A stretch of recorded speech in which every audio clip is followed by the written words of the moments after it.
Boa noite a todos.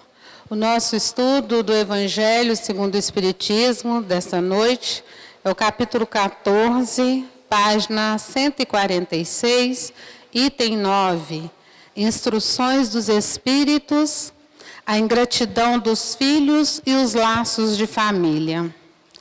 A ingratidão é um dos frutos mais imediatos do egoísmo. Revolta sempre os corações honestos, mas as dos filhos com relação aos pais têm um caráter ainda mais odioso. É sob este ponto de vista, especialmente, que vamos encará-la para analisar-lhes as causas e os efeitos. Aqui, como por toda a parte, o Espiritismo veio lançar luz sobre um dos problemas do coração humano. Quando o espírito deixa a terra, carrega consigo as paixões ou as virtudes inerentes à sua natureza e vai para o espaço se aperfeiçoar ou ficar estacionário, até que queira ver a luz. Alguns, pois, partiram carregando consigo ódios poderosos e desejos de vingança insatisfeitos, mas alguns destes, mais avançado que os outros, é permitido entrever algo da verdade. Eles reconhecem os funestos efeitos de suas paixões e então tomam boas resoluções. Compreendem que para ir a Deus não há senão uma senha: caridade. Ora, não há caridade sem esquecimento de ultrajes e injúrias. Não há caridade com ódios no coração e sem perdão. Então, por um esforço inaudito, olham aqueles que detestaram na terra, mas ante essa visão, sua animosidade desperta. Revolta-se com a ideia de perdoar, e mais ainda com a de se abdicarem de si mesmo, sobretudo a de amarem aqueles que talvez lhes destruíram a fortuna, a honra, a família. Entretanto, o coração desses infortunados está abalado. Eles hesitam, vacilam, agitados por sentimentos contrários. Se a boa resolução vence, pedem a Deus, imploram os bons espíritos que lhes deem força no momento mais decisivo da prova. Enfim, depois de alguns anos de meditações e de prece, o espírito se aproveita de um corpo que se prepara na família daquele que detestou e pede aos espíritos encarregados de transmitirem as ordens supremas para ir cumprir na terra os destinos deste corpo que vem de se formar. Qual será, pois, a sua conduta nessa família? Ela dependerá, mais ou menos, da persistência de suas boas resoluções. O contato incessante dos seres que odiou é uma prova terrível, sob a qual sucumbe, às vezes, se sua vontade não é bastante forte. Assim, segundo triunfa a boa ou a má resolução, será amigo ou inimigo daqueles no meio do qual foi chamado a viver. Por aí se explicam esses ódios, essas repulsas instintivas que se notam em certas crianças e que nenhum ato anterior parece justificar nada. Com efeito, nessa existência, pode provocar essa antipatia. Para compreendê-la, é preciso voltar os olhos sobre o passado. Ó espíritas, compreendei hoje o grande papel da humanidade. Compreendei que quando produzis um corpo, a alma que nele se encarna vem do espaço para progredir. Sabei vossos deveres e colocai todo o vosso amor em aproximar essa alma de Deus. É a missão que vos está confiada e a da qual recebereis a recompensa, se a cumprirdes fielmente. Vossos cuidados, a educação que lhe derdes, ajudarão seu aperfeiçoamento e seu bem-estar futuro. Pensai que a cada pai e cada mãe Deus perguntará: que fizeste do filho confiado à vossa guarda? Se permaneceu atrasado por vossa falta, vosso castigo será o de vê-lo entre os espíritos sofredores, ao passo que dependia de vós tê-lo feito feliz. Então, vós mesmos, atormentados de remorso, pedireis para reparar vossa falta, solicitareis uma nova encarnação para vós e para ele, na qual cercareis de cuidados mais esclarecidos, e ele, cheio de reconhecimento, vos cercará de seu amor. Não rejeiteis, pois, a criança de berço que repele sua mãe, nem aquele que vos paga com ingratidão. Não é o caso que o fez assim e que vô-lo deu. Uma intuição perfeita do passado se revela, e daí julgais se um ou outro já muito odiou ou foi muito ofendido, e que um ou outro veio para perdoar ou para expiar. Mães, abraçai, pois, o filho que vos causa desgosto, e dizei-vos, um de nós dois foi culpado.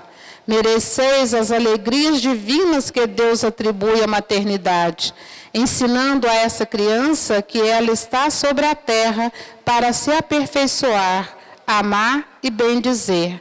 Mas há muito dentre vós, em lugar de arrancar pela educação os maus princípios inatos de existências anteriores, desenvolve esses mesmos princípios por uma fraqueza culposa ou por negligência. E mais tarde, o vosso coração, ulcerado pela ingratidão de vossos filhos, será para vós, desde esta vida, o começo da vossa expiação. A tarefa não é tão difícil como podereis crer. Não exige o saber do mundo. O ignorante, como o sábio, pode cumpri-la. E o Espiritismo veio facilitá-la, dando a conhecer a causa das imperfeições do coração humano.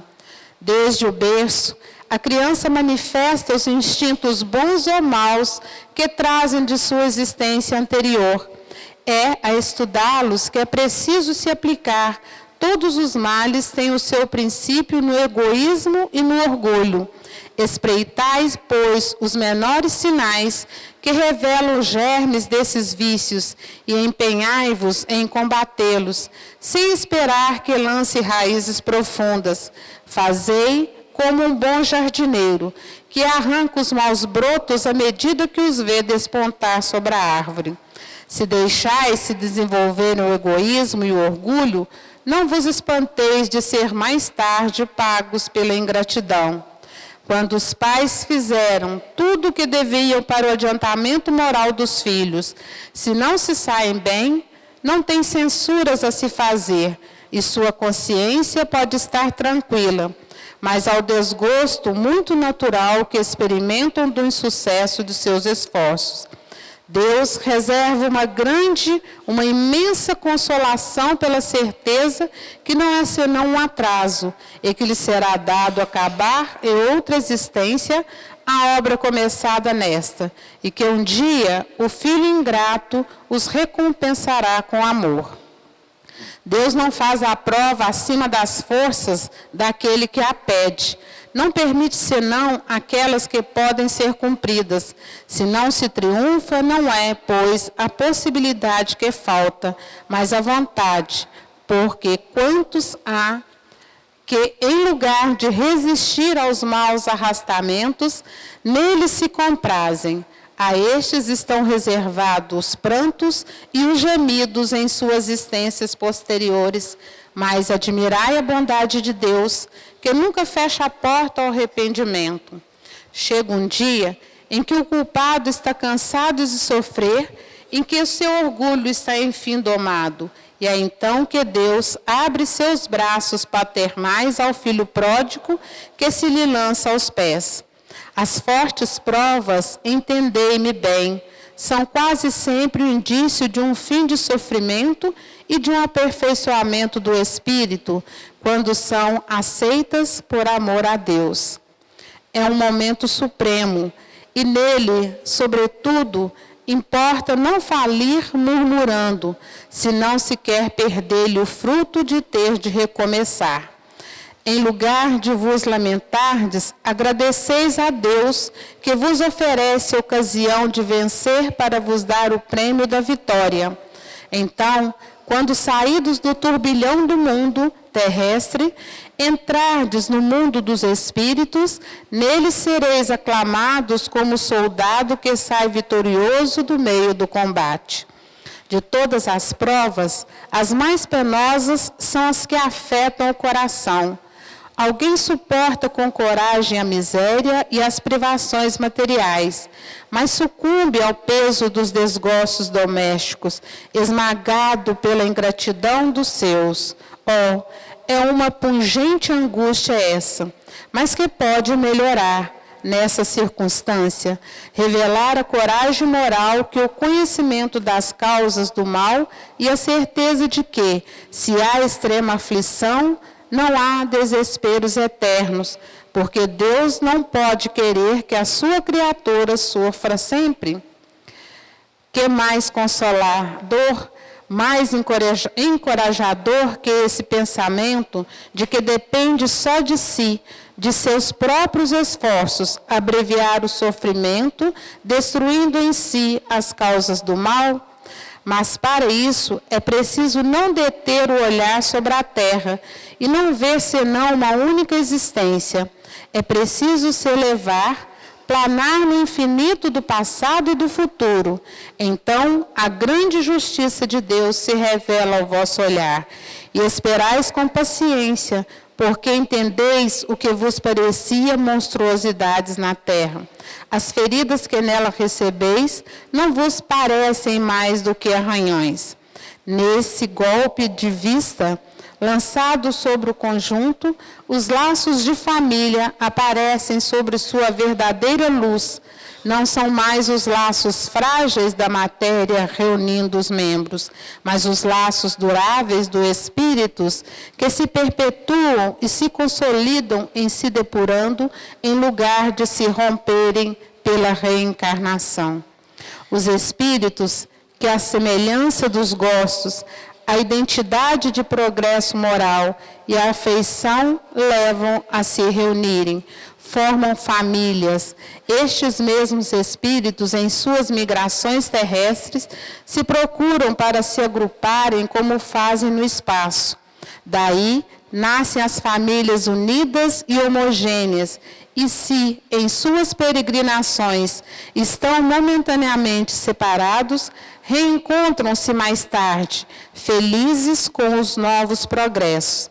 Mas como não devem trabalhar unicamente para si, Deus permite que espíritos menos avançados venham se encarnar entre eles para aí aurir conselhos e bons exemplos, no interesse do seu adiantamento.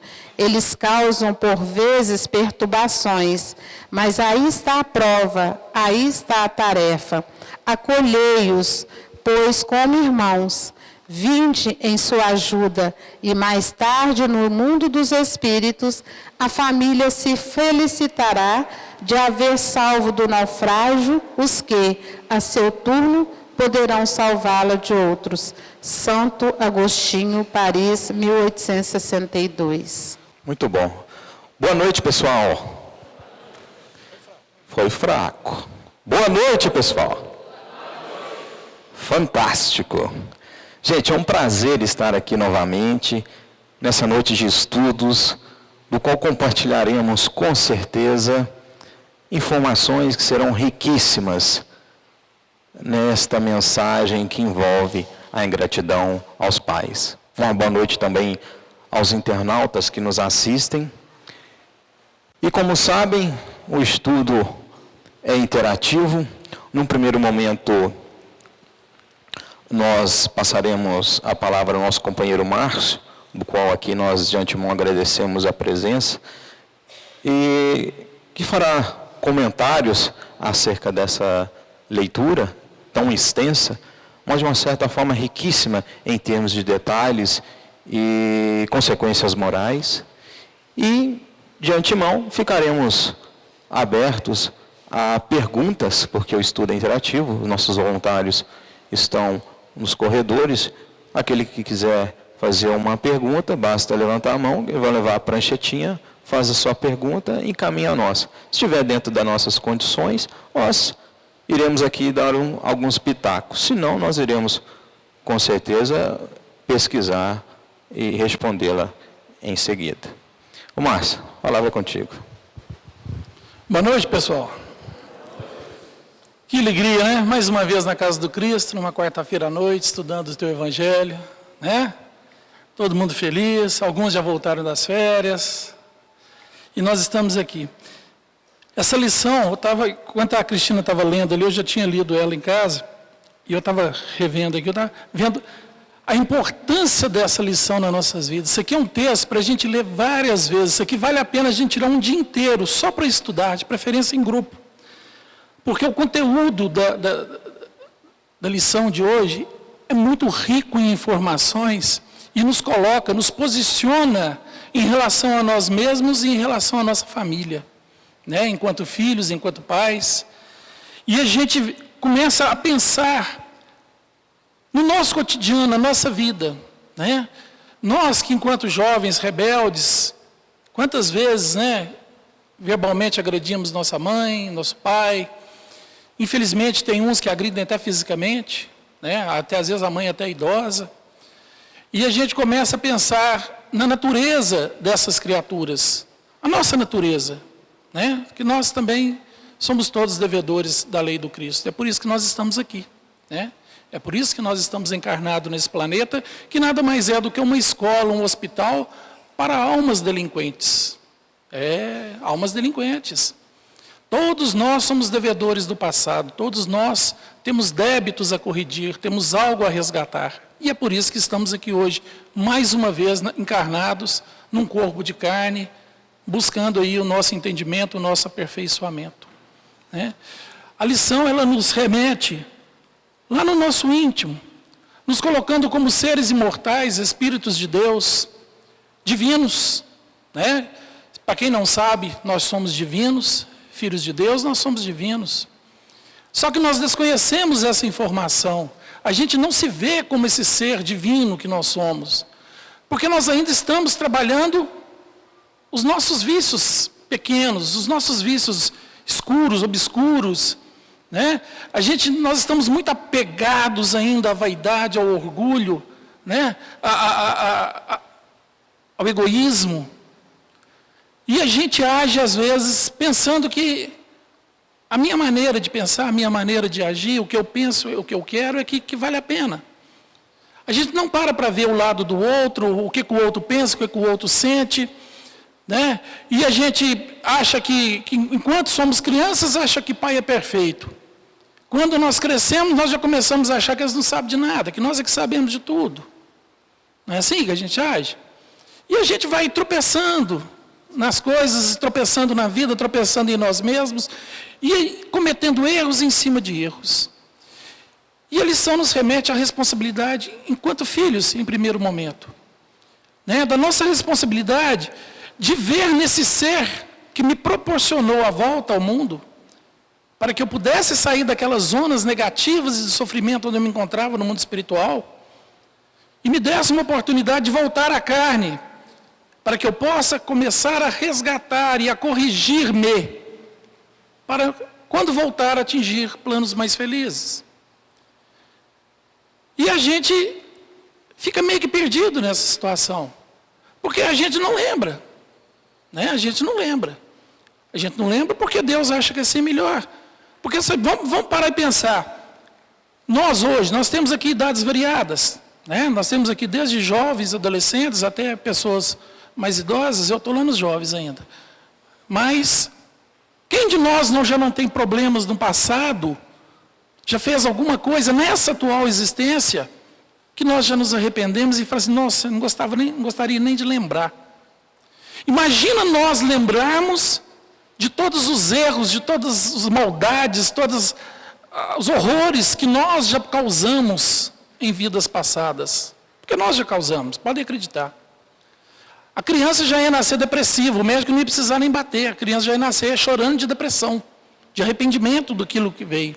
Então Deus, como é um pai de amor, um pai de misericórdia, quando Ele me deixa voltar ao mundo físico, é para que eu tenha uma nova oportunidade, e Ele me dá uma oportunidade do zero.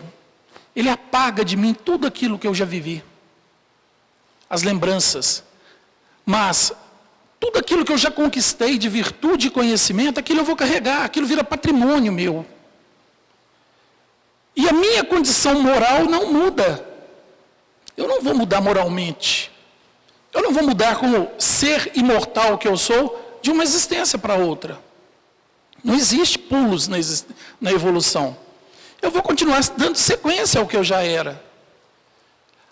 Aí já entra a importância dos pais, escolhidos por mim e pela espiritualidade. Escolhidos por mim também, viu, gente? Meus pais, eu estou ali porque eu também quis estar ali. Esses pais têm a responsabilidade do 0 aos 7 anos, principalmente, e depois dos 7 até ali para o início da puberdade, em passar moral, conhecimentos, virtudes para os filhos. Porque o espírito ainda está meio desprendido, meio lá, meio cá, ele ainda está meio que sem saber o que está acontecendo. Ele ainda não acordou para uma realidade, uma vida plena. Né? A criança não tem essa noção ainda de espaço e tempo. E os pais, nesse momento, têm a grande oportunidade de passar virtudes e conhecimentos para aquela criatura. Para que aquilo possa somar a sua condição moral que ele já tinha e ele se reeducar. Depois disso, não dá mais não. E como é que o pai educa? O pai educa dando exemplo. O pai educa é na convivência do dia a dia dentro de casa. Não adianta eu, pai, falar com meu filho para não beber e não fumar, e eu beber e fumar. Ah, faça o que eu falo, mas não faça o que eu... faça o que eu falo, mas não faça o que eu faço. Isso não existe. Isso é hipocrisia. Né? A gente tem que dar exemplo. Se eu grito com a esposa dentro de casa, o filho vai gritar comigo, vai gritar com a mãe. Se eu bebo, o filho vai beber. Se eu fumo, o filho vai querer fumar. Se eu uso droga, o filho vai querer usar droga. Aquilo é normal, meu pai usa, minha mãe usa, por que eu não vou usar? Né? Se eu sou uma pessoa que chora pelos cantos o dia inteiro, depressivo, a criança uma hora vai entrar em desespero, vai ficar depressiva e chorando. Porque nós somos o exemplo da criança. Então é nessa oportunidade de vida que nós podemos trabalhar os filhos. E a lição fala, o pai que faz isso perfeito, se mesmo assim a criatura não for por um bom caminho, já não é mais responsabilidade do pai. Não é simplesmente virar as costas também, não. É lógico, principalmente a mãe sabe disso, né? A mãe não tem condição de virar as costas. Alguns pais também com o coração mais mole também já não conseguem mais virar. Então, se o filho vira um delinquente, vira, infelizmente, um viciado ou um bandido, o pai tem, assim, o dever de estar ali acompanhando, de levando o auxílio dentro da possibilidade, mas ele já não deve mais se sentir culpado por aquilo. É entender que aquilo é o estágio daquela criatura. Porque quando o filho vem, os pais pensam assim, não, meu filho é especial, né? Esse menino, nossa, vai ser bom demais. E a gente acha que o filho da gente é o mais bonito, é o mais inteligente, é o mais bacana. E a gente quer que seja assim. Mas a gente esquece que é um ser humano que está ali. É um ser imortal que já existia antes de vir na minha família. Já traz consigo uma bagagem que eu desconheço. E eu vou começar a perceber isso na hora que ele começar a demonstrar. Então nós devemos educar o filho, não para ele ser o melhor, não para ele ser o gênio, não para ele ser perfeito, mas para ele aprender a seguir o Evangelho do Cristo. Para que ele aprenda a lutar todos os dias para vencer a si mesmo. Para se melhorar, para se purificar. Porque esse é o objetivo da vida do filho, como é o meu, como foi do meu avô, como será dos meus netos. Não existe uma pessoa nesse mundo que tenha um objetivo diferente do outro, não. Não existe. A gente já sabe, por que será que eu vim no mundo? Você veio pelo mesmo motivo que todo mundo veio. Construir em si virtudes e adquirir novos conhecimentos. Para que você progrida, para que você melhore, para que você aperfeiçoe, para quando morrermos, estarmos em planos mais felizes. A vida é uma preparação para a morte. Deus nos dá a vida como uma oportunidade de me preparar para voltar para o mundo espiritual.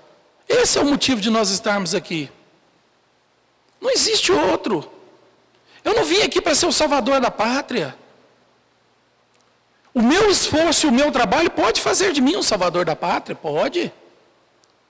O meu esforço, a minha bondade, a minha caridade pode vir fazer grandes trabalhos sociais? Pode. Mas o objetivo primeiro é construir em mim virtudes e conhecimentos. Como é o dos meus pais, como é o dos meus filhos. Não há diferença entre nós. Achar que os problemas que a vida me traz é maiores do que eu posso suportar, isso chama-se preguiça. Acomodar-se. Esperar que algo resolva a sua vida. Nós temos um péssimo hábito de achar que Deus é um garçom, que Jesus é um garçom. Que eu vou orar, vou rezar, vou ser bonzinho para esperar que alguma coisa melhore. Não vai. Não vai. A minha vida melhora quando eu mudo. As coisas da matéria financeira, a casa, o carro, melhora quando eu trabalho honestamente, esforçando, seja 8, 12, 14 horas por dia. Quando eu sou econômico, quando eu guardo aquilo que eu posso e tenho uma vida digna, eu construo melhorias na minha vida. Eu quero ter paz no relacionamento, eu vou estudar, eu vou desenvolver em mim essa paz primeiro, porque ela é construída dentro, não é fora. Quando a gente procura no outro a paz, a tranquilidade, a harmonia, que aquilo que eu necessito, eu não vou encontrar. Porque o outro também tem problemas, talvez até maiores que o meu. Porque ele também está aqui para progredir, como eu. A família é um núcleo que Deus nos dá, para que a gente possa ter uma base inicial. E alguém pode falar assim, poxa, mas a família é totalmente desequilibrada. A mãe é alcoólatra, o pai é drogado, eu fui abandonado, né? Eu fui jogado, vivi nas ruas. Amigo, algo você fez para estar ali. E nós temos que aceitar essa realidade. Se você não teve uma família estruturada, ou se não tem uma família estruturada, é porque você precisa estar hoje nessa situação. Algo nós fizemos para isso. Ah, mas eu não sei o que é. Você não sabe o que é, mas está passando. Então entenda que isso é necessário. Peça a Deus força, peça a Deus sabedoria, porque isso Ele vai te dar com sobra. Mas solucionar o seu problema, Ele não vai. Ele vai te dar condições de você fazê-lo, mas não vai fazer por você. Sou eu quem dirijo a minha vida. Sou eu quem construo o meu amanhã. Sou eu quem digo o que eu vou ser amanhã. E isso eu faço agora. Sobre o que eu penso, sobre o que eu digo, sobre o que eu quero. É agora. Achar que Deus vai resolver, que Jesus vai resolver, que espíritos superiores, que santos, anjos, demônios, que não existe nenhum deles, vai resolver? Não vai. Não vai. Quem resolve a minha vida sou eu. Achar que vem na casa espírita para solucionar problemas, não vai. Aqui nós vamos dar alento, porque nós conseguimos afastar aqueles obsessores do passado, aqueles espíritos que caminharam comigo em alguma vida e eu os prejudiquei muito. Talvez levei ao suicídio, talvez eu assassinei, talvez eu destruí a sua família, e hoje eles me perseguem por um elo criado por mim e querem vingança. Então a casa espírita faz isso. Ela vai, trabalha essas criaturas, convence elas a um perdão, explica a situação, tira ela daquelas zonas de sofrimento. Isso vai me dar o quê? Vai me dar alento psicológico, vai me dar tranquilidade, paz, equilíbrio. E aí eu continuo tentando solucionar os meus problemas, só que agora mais tranquilo. E os problemas que às vezes pareciam ser insolucionáveis, eu percebo que tem solução, porque Deus me ama e nunca vai me dar um problema superior às minhas forças. Porque Deus não cria seres fracos. Nenhum de nós somos fracos. Nenhum de nós somos dependentes. Nós é que nos fazemos fracos e dependentes. Por quê? Porque eu quero que traga na minha mão. Eu quero que me dê de mão beijada. Eu não quero fazer esforço. Quantos espíritas, que se dizem espíritas, frequentam casas espíritas semanalmente? assistem palestras, vêm nas reuniões de estudo, mas não pega um livro para ler. E quando pega Violetas na Janela, um romancezinho aqui, outro romancezinho ali, porque é mais gostoso de ler, é mais fácil de entender. Mas na verdade não entendeu, porque para você entender um romance espírita, você tem que conhecer Kardec. Se você não consegue, se você não tem base, como é que você vai entender depois um outro livro que te dá uma pincelada de alguma coisa? Quantas pessoas não estudam? Quantas pessoas vêm buscar o acolhimento fraterno na esperança da gente solucionar a sua vida? E quando a gente diz, você resolve os seus problemas, nós vamos te dar condições para que você trabalhe os seus problemas, eles não vêm mais. Porque eles querem facilidade. Eles não querem eles não querem resolver, eles querem que resolvam. Porque Deus é garçom. Deus é o estralo, ó, estou precisando, você tem que me mandar. Você me criou, agora você vira, dá um jeito na minha vida. Não é assim. E a pessoa sofre, e vai sofrer. Não tem como ela ser feliz esperando que algo externo vá construir nela. A construção é interna, individual, particular. Se eu permito que algo externo a mim me incomode, o problema está em mim. Se eu vejo alguém fazendo alguma coisa e aquilo me incomoda, o problema está em mim. Não está no outro. O outro está no momento dele, quem está construindo a vida dele, ele não é eu. Se alguém está ouvindo esses funk maravilhosos que estão fazendo aí, que não serve nem para pôr na lata do lixo, me perdoe quem goste, mas se ele gosta, se aquilo está me incomodando, o problema está em mim. Porque está poluindo o ouvido dele, não é o meu. Se uma pessoa agride um outro na rua, é lógico, a gente vai tentar apaziguar, defender, mas eu condenar aquela pessoa, o problema está em mim. Cada um com a sua responsabilidade, cada um com a sua cruz, cada um com a sua caminhada. Eu não posso julgar, eu não posso condenar, eu não posso dizer para vocês o que vocês devem fazer. Alguém já viu o Cristo balançando o Evangelho na rua e falando, oi, lê aqui, pelo amor de Deus, está aqui, vocês têm que seguir o meu Evangelho. Ele não fez, ele trouxe, está aqui. Aquele que quiser me seguir, desfaça das suas coisas materiais e siga-me.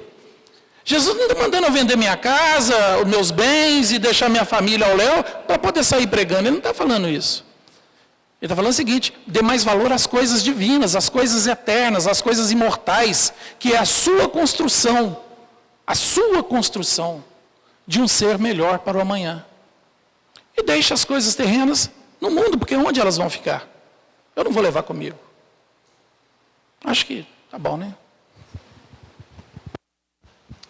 Fantástico. Antes de responder uma pergunta aqui, gente,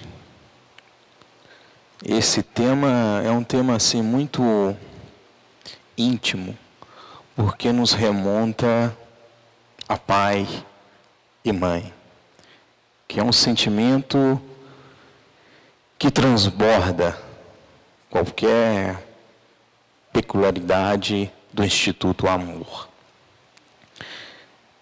E me lembrei, então, de uma carta do livro O Espírito da Verdade, ditado pelo Espírito Valdo Vieira, a Chico Xavier. E essa carta muito me sensibilizou, porque eu não sei vocês, mas eu tenho uma intimidade, uma afinidade muito grande com meus pais, mãe e pai, propriamente dito. Às vezes percebo que passam-se as horas e às vezes só encontro com eles à noite e aquilo às vezes me dói, porque os tempos vão passando, eles vão ficando mais velhinhos, e a gente vai sentindo aquele sentimento não de perda como a morte, mas de perda pela convivência. Então, eu gostaria de compartilhar com vocês essa carta e que ela sensibiliza. E ele começa falando assim: meu filho. Ele já desencarnado, né? Ele escreve essa carta. Meu filho, eu dito esta carta para que você saiba que eu estou vivo.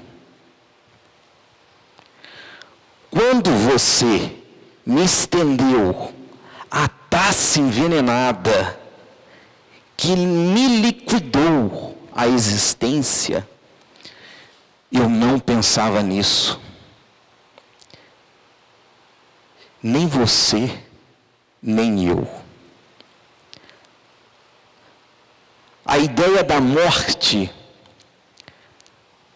vagueava longe de mim, porque eu esperava de suas mãos apenas o remédio anestesiante para a minha enxaqueca naquela hora. Entendi tudo, porém, quando você, transtornado, cerrou subitamente a porta e exclamou com frieza: morre, velho. E aí ele conta o que se passou com ele. As convulsões que me tomavam de improviso traumatizavam-me a cabeça. Era como se afiada navalha me cortasse as vísceras num braseiro de dor. O momento do desencarne dele. Pude ainda, no entanto, reunir minhas forças em suprema ansiedade e contemplar você diante de meus olhos. Suas palavras ressoavam-me aos ouvidos: morre, velho. Era tudo o que você, alterado e irreconhecível, tinha agora a dizer.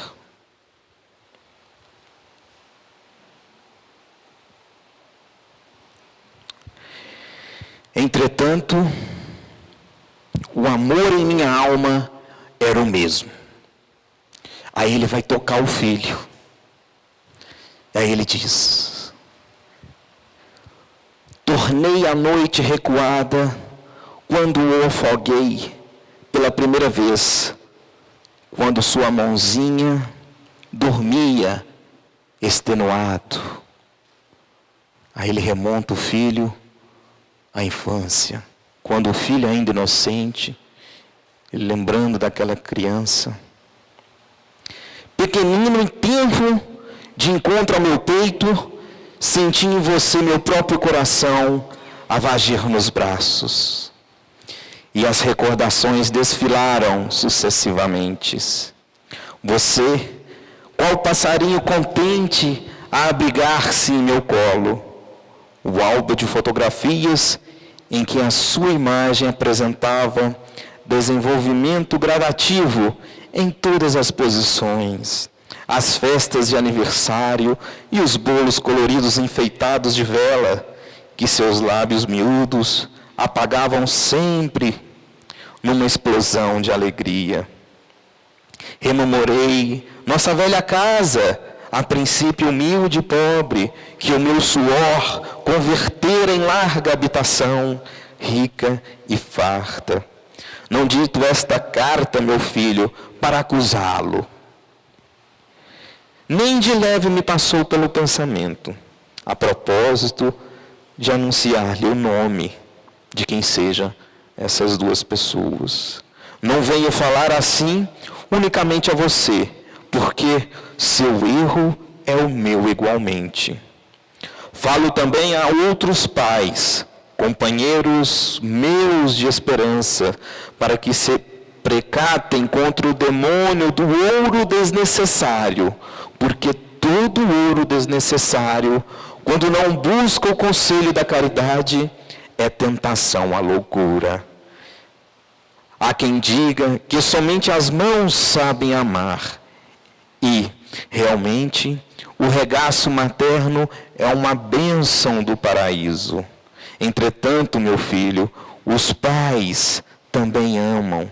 E por amar imensamente a você, dirijo-lhe a presente mensagem, afirmando-lhe estar em prece para que a nossa falta encontre socorro e tolerância nos tribunais da divina justiça, os quais rogo me concedo algum dia a felicidade de tê-lo novamente ao meu lado, por retrato vivo de meu carinho. Então, nós dois juntos, de passo acertado no trabalho e no bem, aprenderemos, enfim, como servir ao mundo, servindo a Deus.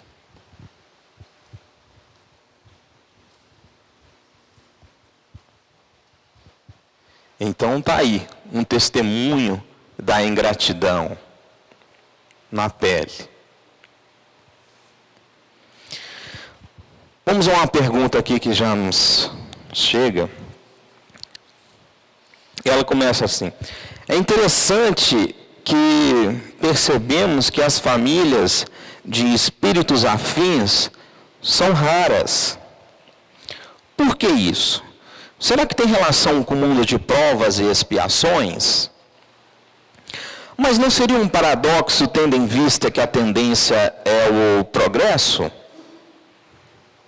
Interessante pergunta.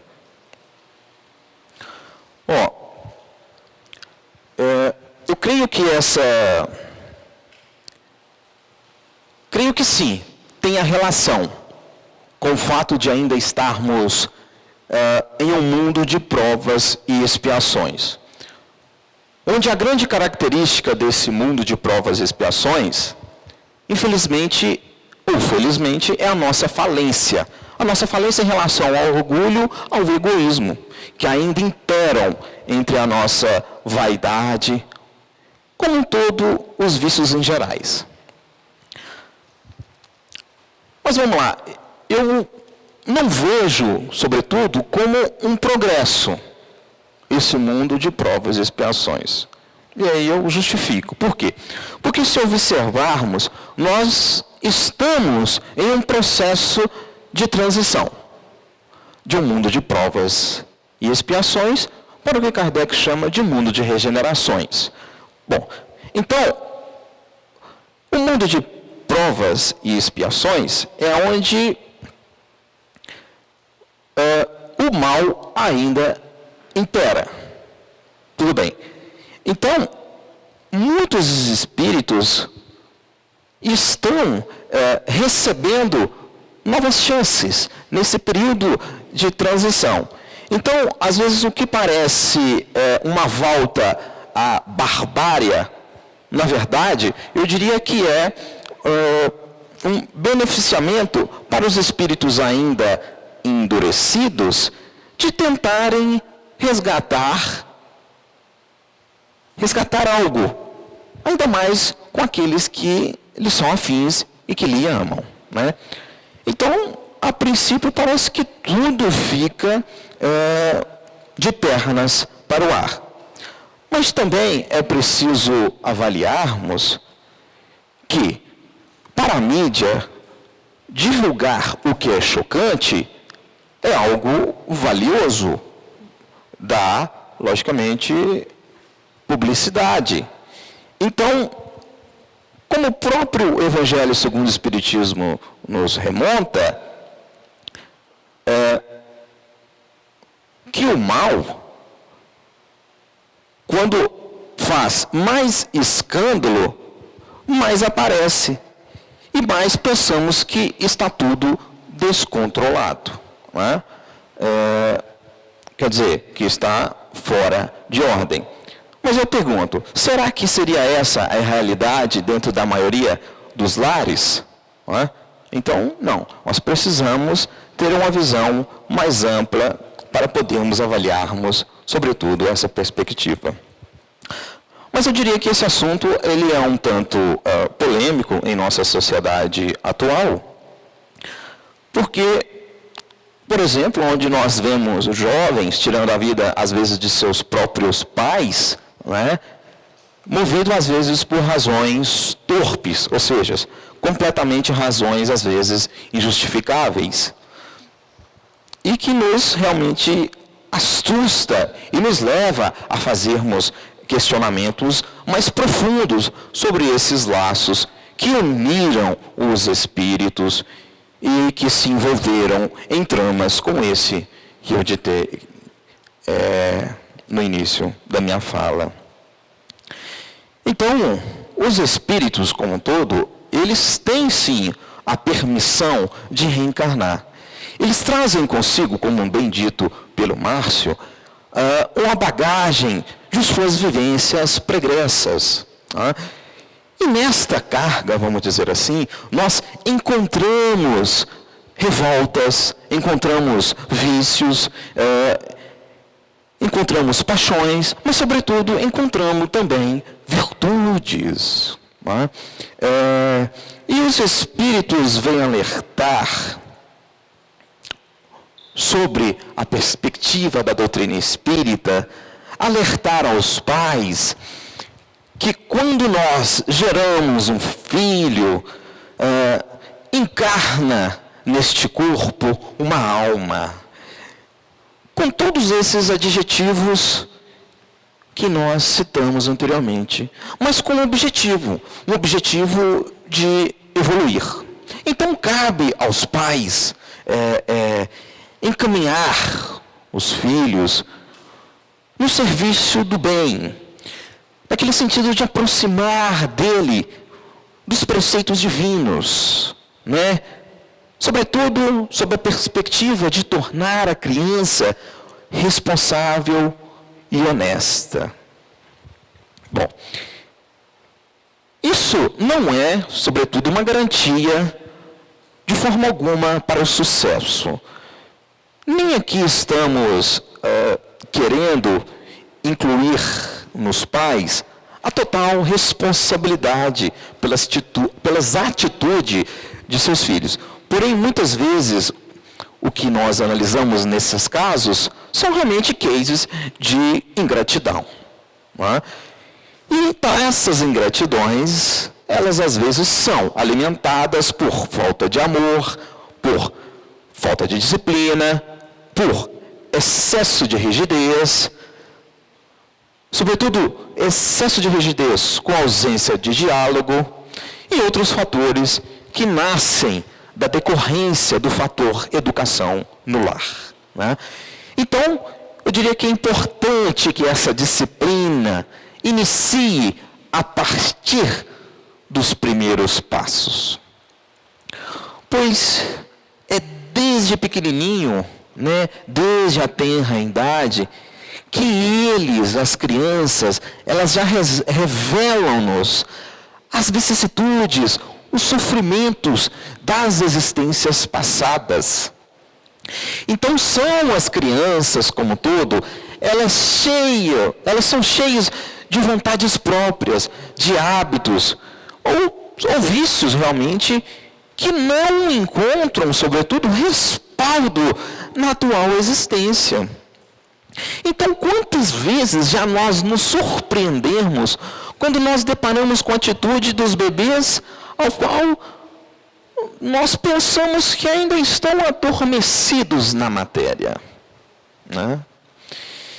Então, neste momento, é importantíssimo a presença dos pais no sentido de reprimir os maus instintos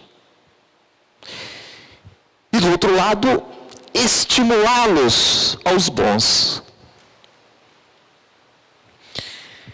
Porque nós, muitas vezes, por fraqueza, ou até mesmo por descuido próprio, nós permitimos desenvolver esses instintos ruins, esses princípios ruins em nossos filhos, que irá evoluir, sem dúvida, para um coração, vamos dizer assim, contaminado pela ingratidão.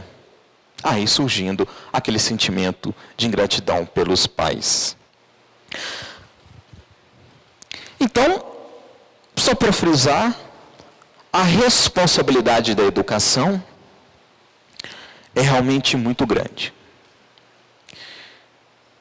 Pois eu diria que a guarda desse filho, ela nos foi concedida, ela nos foi confiada por Deus, pelos mentores espirituais, pela família espiritual.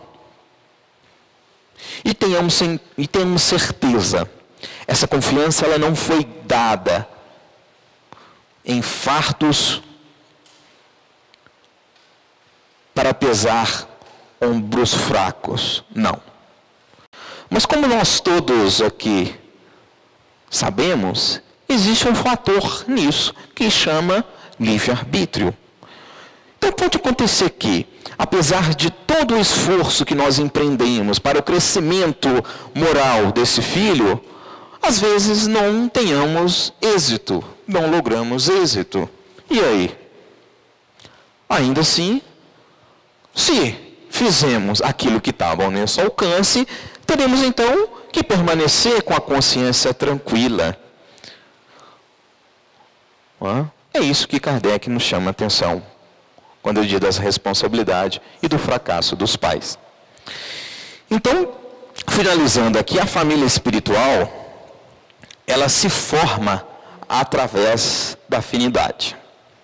A família espiritual, ela se forma através da afeição, do progresso moral, que levam os espíritos a se agruparem, formando então o que nós chamamos de famílias unidas. E que às vezes se separam temporariamente pelo fator da reencarnação. E se reencontram novamente felizes pelos progressos adquiridos. Na mensagem anterior, nós estudamos sobre o parentesco material e parentesco espiritual. Sob a perspectiva espírita, a grande perda é aquela grande perda da família espiritual. Já perceberam então a felicidade de, ao vocês desencarnarem, retornarem aos planos espirituais e lá encontrarem os seus verdadeiros parentescos e eles te saudarem felicitamente? Por quê? Porque vocês conseguiram cumprir com pelo menos 40% da sua programação reencarnatória. Vejam, é uma outra forma de encarar o desencarne. E sobretudo aqui, para finalizar, como o próprio Kardec, como o próprio Santo Agostinho diz na mensagem, como nós não devemos trabalhar apenas em nosso benefício, olha a misericórdia divina, olha a justiça divina atuando.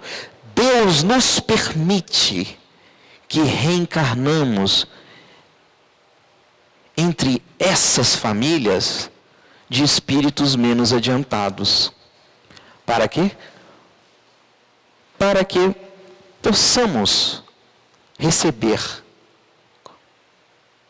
conselhos e bons exemplos, corrigindo aquela estrutura psíquica, aquela estrutura moral de outrora. Então precisamos, sim, nós precisamos suportar essas amarguras domésticas. E sobretudo, meus amigos, nós não olharmos apenas essa existência. Olhar para o futuro. Olhar para o futuro, sobretudo com fé. Observar que a vida espiritual é o verdadeiro lar. E entender que a família real se encontra lá. Essa família real se liga pelos laços dos espíritos que são eternos e não frágeis como a matéria, que é frequentemente quebrada com a morte do corpo, permanecendo tão somente a família real, a família espiritual. Muita paz no coração de vocês.